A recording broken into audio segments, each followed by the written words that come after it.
शेतकरी मित्रांनो नमस्कार, राम राम, शुभ सकाळ. शेतकरी मित्रांनो, राज्यातील कापूस तसेच इतर सर्व शेतकरी बांधवांसाठी ताज्या महत्त्वाच्या बातम्या या व्हिडिओच्या माध्यमातून जाणून घेऊ. आपल्या हाती आलेले सर्वच बाजार समितीचे ताजे कापसाचे बाजारभाव, त्याचबरोबर शेतकरी मित्रांसाठी खास करून ई-KYC अभावी किती शेतकऱ्यांच्या खात्यामध्ये पैसे येण्याचे अजून बाकी आहे याचा सुद्धा आढावा आपण घेऊया. शेतकऱ्यांच्या खात्यामध्ये परत एकदा पैसे कधी येणार ते सुद्धा जाणून घेऊ. विनंती आहे, नवीन असाल तर प्रत्येकाने आपले चॅनल सबस्क्राईब करा. एकदा बातमी बघू, नंतर कापसाचे भाव. व्हिडिओ मात्र पूर्ण बघा. शेतकऱ्यांचा पैसा तिजोरीत पडून ई-KYCने रोखली 355 कोटींची मदतीचा पूर नियमामुळे अडला.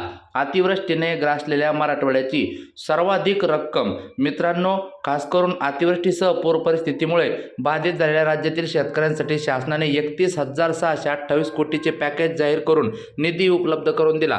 मात्र ई-KYC सह तांत्रिक कारणास्तव लाभ न घेऊ शकलेल्या 5,42,141 शेतकऱ्यांचे 355 कोटी 50 लाख रुपये शासनाच्या तिजोरीतच पडून असल्याचे धक्कादायक बाब उजेडात आले आहे. त्यात एकट्या मराठवाड्यातील शेतकऱ्यांच्या तब्बल 165 कोटी 72 लाखांचा समावेश आहे. मुख्य सचिवांनी जिल्ह्यांनी आढावा घेतल्यानंतर ही आकडेवारी बाहेर आली आहे. प्रशासनाच्या म्हणण्यानुसार ई-KYC अभावी सर्वाधिक रक्कम पडून आहे.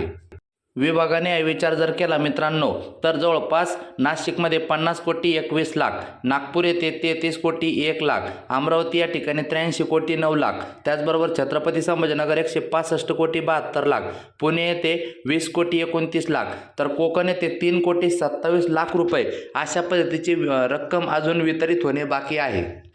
आता पुढची एक बातमी शेतकऱ्यांसाठीच महत्त्वाची. 15 डिसेंबरपर्यंत गहू कांदा पीक विमा नोंदणीची संधी. वेळेत अर्ज भरल्यास मिळणार शेतकऱ्यांना लाभ. होय शेतकरी मित्रांनो, राज्यातील शेतकऱ्यांना खरीप हंगामाप्रमाणे रब्बी हंगामातही हप्ता भरून पीक विमा योजनेत सहभागी होता येणार आहे. 15 डिसेंबरपर्यंत गहू कांदा व हरभरा यासाठी पीक विमा नोंदणी करता येणार आहे. कीड आणि रोगामुळे पिकाचे नुकसान झाल्यास शेतकऱ्यांना पीक विमा योजनेअंतर्गत मदत मिळू शकेल. अवकाळी पाऊस व दुष्काळ यासारख्या नैसर्गिक आपत्तीमुळे पिकांच्या नुकसान होते, त्यामुळे शेतकऱ्यांनी रब्बी हंगामासाठी पीक विमा काढून घेणे फायद्याचे ठरणार आहे. वेळेत अर्ज भरल्यास शेतकऱ्यांना त्याचा लाभ मिळू शकतो. 31 मार्च 2026 पर्यंत उन्हाळी भुईमूग भात पिकांचा पीक विमा भरता येणार आहे. तर बागायत गहू हरभरा कांदा अन्य पीक 15 डिसेंबर 2025, तर उन्हाळी भात व उन्हाळी भुईमूग 31 मार्च 2026. पीक विमा भरण्याचे आव्हान. पावसाळ्यात झालेल्या अतिवृष्टीमुळे खरीपातील पिकांना मोठा फटका बसला आहे, त्यामुळे शेतकऱ्यांची भिस्त आता रब्बी पिकावर आहे. त्यामुळे शेतकऱ्यांनी रब्बी हंगामातील पिकांची नुकसान भरपाई करून घेण्यासाठी पीक विमा भरणे आवश्यक आहे. शेतकऱ्यांना 15 डिसेंबरपर्यंत त्या ठिकाणी मुदत आहे. 15 डिसेंबरपर्यंत आपण हा विमा त्या ठिकाणी भरू शकता मित्रांनो. तसेच गहू बागायती पीक विमा हप्ता विमा संरक्षित रक्कम अशी गहू बागायती 220 44,000, हरभरा या ठिकाणी 82.50 रुपये, तर त्याची रक्कम 33,000, रब्बी कांदा 900 रुपये, तर त्याची रक्कम 90,000, तर उन्हाळी भुईमूग 101.50 रुपये, तर त्याची रक्कम 40,600. तर 15 डिसेंबरपर्यंत गहू रब्बी कांदा हरभरा तर भात उन्हाळी भुईमूग या पिकासाठी 31 मार्च 2026 पर्यंत पिकांचा पीक विमा भरता येणार आहे. रब्बीतही शेतकऱ्यांना विमा दिली जाणार आहे. रब्बी गहू ज्वारी बागायती हरभरा कांदा उन्हाळी भात यांना लागू असणार आहे. आता वळूया मित्रांनो कापसाच्या भावाकडे. चला सुरुवात करूया. सिंधी सिल्लू बाजार समितीमध्ये मित्रांनो कापसाला जास्तीत जास्त 8,060 रुपयापर्यंत भाव मिळताना दिसत आहे. त्यानंतर मित्रांनो पुढील बाजार समिती पुलगाव जास्तीत जास्त 7,581 रुपये. पुढील बाजार समिती भिवापूर जास्तीत जास्त 7,400 रुपये. पुढील बाजार समिती काटोल जास्तीत जास्त 7,350 रुपये. पुढील बाजार समिती उमरेड जास्तीत जास्त 7,390 रुपये. त्यानंतर पुढील बाजार समिती अकोला बोरगाव मंजू जास्तीत जास्त 8,060 रुपये.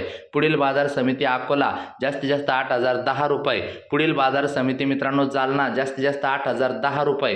पुढील बाजार समिती मित्रांनो वडवणी जास्तीत जास्त 7,879 रुपये. त्यानंतर पुढील बाजार समिती भद्रावती जास्तीत जास्त 8,035 रुपये. पुढील बाजार समिती सावनेर जास्तीत जास्त 7,300 रुपये. पुढील बाजार समिती अमरावती जास्तीत जास्त 7,450 रुपये. पुढील बाजार समिती नगर येथे खाजगी बाजार जास्तीत जास्त 7,100 रुपये. पुढील बाजार समिती खाजगी बाजार या ठिकाणी 7,100 रुपये. पुढील बाजार समिती बीड या ठिकाणी 7,200 रुपये. त्यानंतर मित्रांनो परभणी या ठिकाणी जास्तीत जास्त 6,950 रुपये.